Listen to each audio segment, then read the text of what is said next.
Where do we turn? The skinny dudes and the muscly dudes don't understand what we're going through. Our fellow porky fat buggers, we don't want to learn from them because what the hell would they know? So where does one go when you're on a weight loss journey and you're carrying way too much pounds? Well, let's try and figure that out together.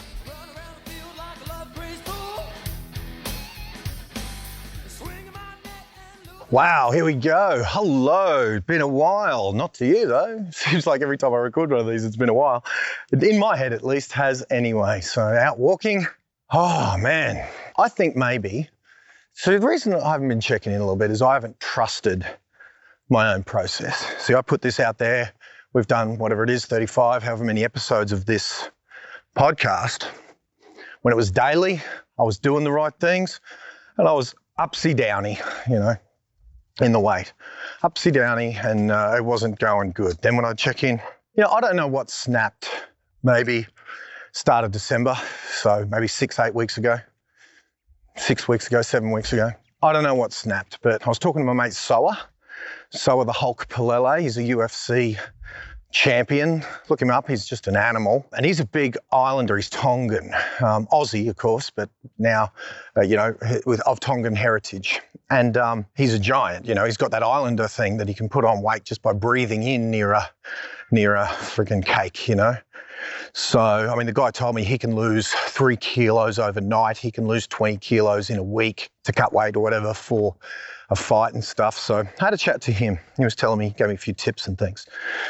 And then I read the 4-Hour Body, and I know I put a post up on the Facebook page about kind of just going all in on one thing because all the misinformation just did my head in. And I read the 4-Hour Body years ago, and there's so many tips in it for weight loss, so many, and for muscle building and for life extension and all of that it's overwhelming.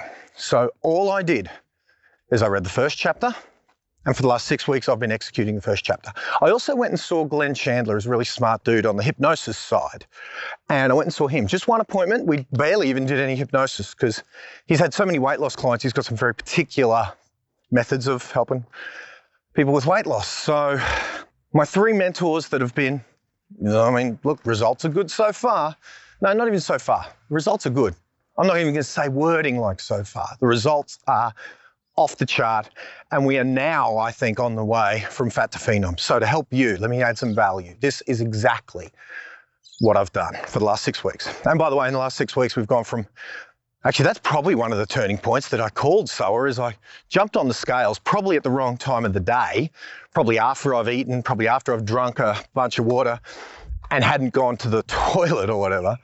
But I picked the scales at 126. And if you've been listening to this, you know the journey that I've been up and down. I've been happy and on the way down and losing 0.5 grams. But anyway, 126 was so close to the heaviest that I've ever been in my life of 129 that was embarrassing. So even if it was an extra 2 kilos of, food that day or water that day or hadn't been to the toilet or whatever, still not good enough. So maybe that was part of it, that line in the sand, that I finally hit the line in the sand and said no more. So read the 4-Hour Body, spoke to Soa, went to the hypno guy, and got all those plans. So here's the plans. We've gone from 126, the results first, 126 down to 114. So what's that, 12 kilos in about 6-7 weeks. So it's about 1.5, 2 kilos a week, 2 kilos a week, yep. And we're still on the way down. I'm walking now, I'm buggered. I'm at the end of my walk, so that's why I'm a bit out of breath. Been to the gym this morning, only for a very light workout, certainly not a bodybuilder's routine, just maybe half hour every body part. So certainly none of what, a purist bodybuilder would scoff at me and mock me, which I tell you, I saw a post on Facebook the other day, another one. Maybe I just see them everywhere, and I'm having a little sidetrack moment here, but this is to, give you guys some solace that you're not alone. I saw another post, and before I tell you about this post, let me tell you, I saw one of my partner, the woman that I adore, that of course, as you know, is in physically amazing shape. She is just stunningly physically attractive, but not even attractive. Her physicality is perfect. She's muscular, in great shape, vegan, perfectly healthy. Insides, and I don't mean insides as her heart, I mean insides as in her organs. Her organs are in magnificent shape. She's done the magno bio, whatever those things are, electrobio scans and things. So physically, she's a specimen in every way. And of course, she did it without intent. There are other people who do it with intent. There was another post that I saw the other day where they were kind of mocking, sometimes with disdain, sometimes with pity, sometimes with joyous, oh, aren't they cute, people who use cables at the gym, of which I do. I use machines. I don't use free weights. As if to say anyone who uses free weights, anyone other than those who use free weights is a rookie or a girl. You know, I've heard people mocking, saying that the girls use the machines, you know, and then, so that's that, and that really hurts for someone who uses machines. I'm thinking, hey, I may be a bit out of shape now, but I've been lifting for 30 years. And, so it's kind of insulting, and maybe I'm a bit tender. There's the other thing. Don't know. I'll tell you what, when my partner did it unwittingly, shit, I nearly died. So anyway, then what I found that made me feel a whole lot better is put into YouTube Arnold Schwarzenegger workout at 68, I think he was. And there's Arnold like a beast working out with machines. When I worked out with Arnold at Gold's Gym, guess what we were on? Machines. So I figure, you know what? Little Mr. Purist who wants to mock us who use machines. How about I sit there on a machine with Arnold and you go over there and hurt your back doing deadlifts over your personal best with bad form and see how you're going at 70. Anyway, I'll get off my little high horse there, but that one ticked me off. So anyway, so my workout today was very light. It was the whole body, so I did every body part. The purist bodybuilder would laugh at me and thinking, you're not doing anything for yourself by doing that, because they want to do their triple splits where they do chest, shoulders and tris one day, where they do back and bis the other day, then they do legs and they do lower, but they have their whole split routine. And they would laugh at my full body 3 times a week for half hour, just get in, do it, get out. They would giggle at that. But anyway, so be it. They may have different agendas and different outcomes than me. So here's how we did it. That's the workout routine. I go for a walk and I do that. Half hour, I lift, I don't lift with as much intensity as I probably should. I don't lift as long as I probably should. And not that I know what I should, I just do it. I just make sure every body part 3 times a week gets at least something that's heavier than body weight. You know what I mean? Like I'll do some leg extensions and some leg presses. And heaven forbid, the purist would say, I don't do squats. Oh, aren't I a wuss? Jesus. Anyway, I'll get off my high horse. It's just my ego and just my, it hurts when I'm mocked, it does. And when I'm mocked in this area that I'm so sensitive about. Because, as you know, if you've been listening to this, I've been struggling with weight since I started getting good professionally. As I got good professionally, my physicality went downhill. So I've never been in great shape physically and in great shape financially. Never. When I wasn't in great shape financially, I was working for a living. I was in great shape physically. Now the opposite is true. So it's been a struggle. So I guess it is a tender spot and that's why it hurts. So let's talk about where we've gone. That's my workout regime. I just go for a walk and I do that 3 times a week. No problem. Nutritionally, which they say is 80% of the game, what has changed since last we spoke? Nutritionally, I'll just go through the basics, what Glenn Chandler said, then we might talk about Tim Ferriss tomorrow.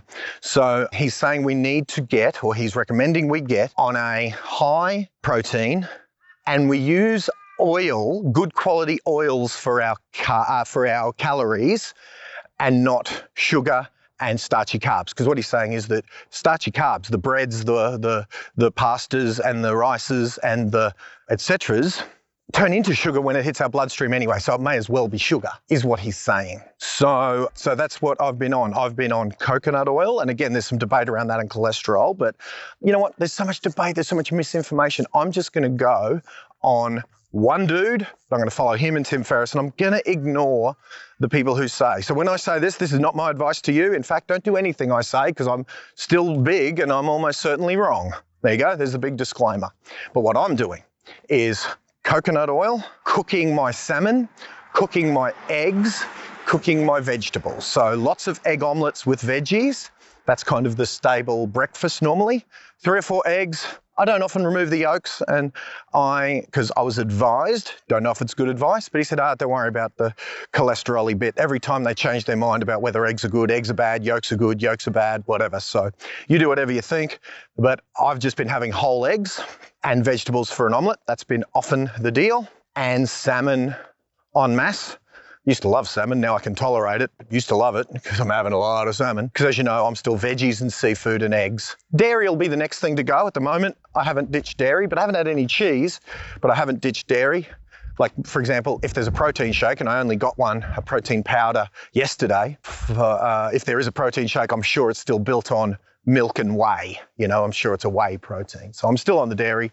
I just don't have the cheese. And kind of that's it, you know. So lots of protein, as much oil as I can, and the only carbs I have are vegetables. So I don't have potato, but other vegetables are okay. Basically, you said anything white. And what I loved is, which we'll talk about in the next episode, Tim Ferris backed that up. So no potatoes, no bread, no rice, and that's kind of been the dietary plan. I'm not taking the supplements I was taking, and I probably should find another, I suppose, substitute multivitamin or something, but I haven't found that yet. But you know what? I'm a work in progress. It's working well, and yeah, so, and we're well on track. So anyway, there's the update. That's what I'm doing exercise-wise. That's what I'm doing nutrition-wise. And let's have a chat about Tim Ferris, the genius, in the next episode. All right, talk then. See you guys. Bye for now. Image flickers on my TV screen. A soulless puppet bleeding in blues. And all the luster and the polish and sheen can't hide a planet that's singing the blues. I saw a message spread on the wall, some deep philosophy that someone had scrawled. I wake up in the middle of the night. I start to wonder if the hippies were right when they said love and peace is all we need. So ban the bomb and smoke the weed. All we need is peace and love and the sacred herb that's sent from above.